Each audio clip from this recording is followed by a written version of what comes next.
The Transport Secretary Patrick McLauchlan has denied the HS2 rail project could be delayed or scrapped because of Britain's decision to leave the EU. There's been speculation that the government will no longer be able to afford the £56 billion needed to build it.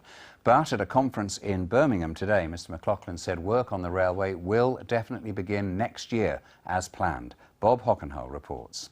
A brand new artist's impression of high-speed trains against the Birmingham skyline. But is it a vision of the future or a doomed project? The proposed HS2 line will see 225 mile-per-hour trains linking the Midlands to London and the north. But there's been speculation the government can no longer afford it, a suggestion dismissed by the Transport Secretary today. I think it's as important as ever. Yes, it's a big project, but it's absolutely vital, both in terms of what modern infrastructure does.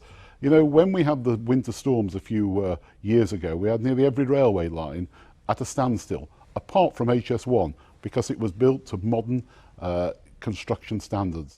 Assurances that work on HS2 will begin as planned next year will disappoint campaigners against the line. They'd hoped reports that the project was in financial difficulties might yet see it shelved. So the government is insisting everything is on track to repeat the engineering spirit that built great locomotives like this one. But the race is still on to train thousands of workers with the necessary skills to complete the HS2 line. That need to improve skills to make HS2 work to plan was addressed at this conference at Millennium Point in Birmingham today. Especially now after a referendum, we really need projects, big infrastructure projects to drive the growth. We don't have a lot of projects that are in this late phase. I mean, now HS2 is going to get royal assent at the end of the year, and we can have the spades in the ground next year. 10 years from now, the first high-speed trains are due to start arriving at the brand new station to be built here at Curzon Street. Any fallout from the EU referendum result hasn't deterred those behind one of Britain's biggest ever civil engineering projects. Bob Hockenhull, BBC Midlands Today, Birmingham. Elizabeth Glinker is at Burton Green in Warwickshire tonight. The proposed high-speed rail line would cut right through the village on its way from London to Birmingham. So, Elizabeth, the Transport Secretary is pretty clear that high-speed rail will not be derailed. How is that going down there? Well, Nick, as you might imagine, in a place that will be so deeply affected by HS2, it's not a message they particularly want to hear. I'm joined now by one of the leading campaigners, Joe Rukin. Joe, what do you make of what Patrick McLauchlan's had to say? Well, he's clearly not listening to HS2 Limited, because they were in front of the Public Accounts Committee just this afternoon saying that they were only 60% certain that they could deliver it on time.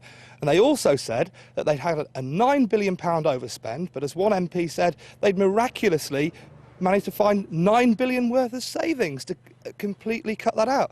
So it's very clear that this project is still very much up in the air. And yet there does seem to be a huge amount of political will to make this work, not least in a city like Birmingham, where it's going to get a new station and a brand new college to train apprentices.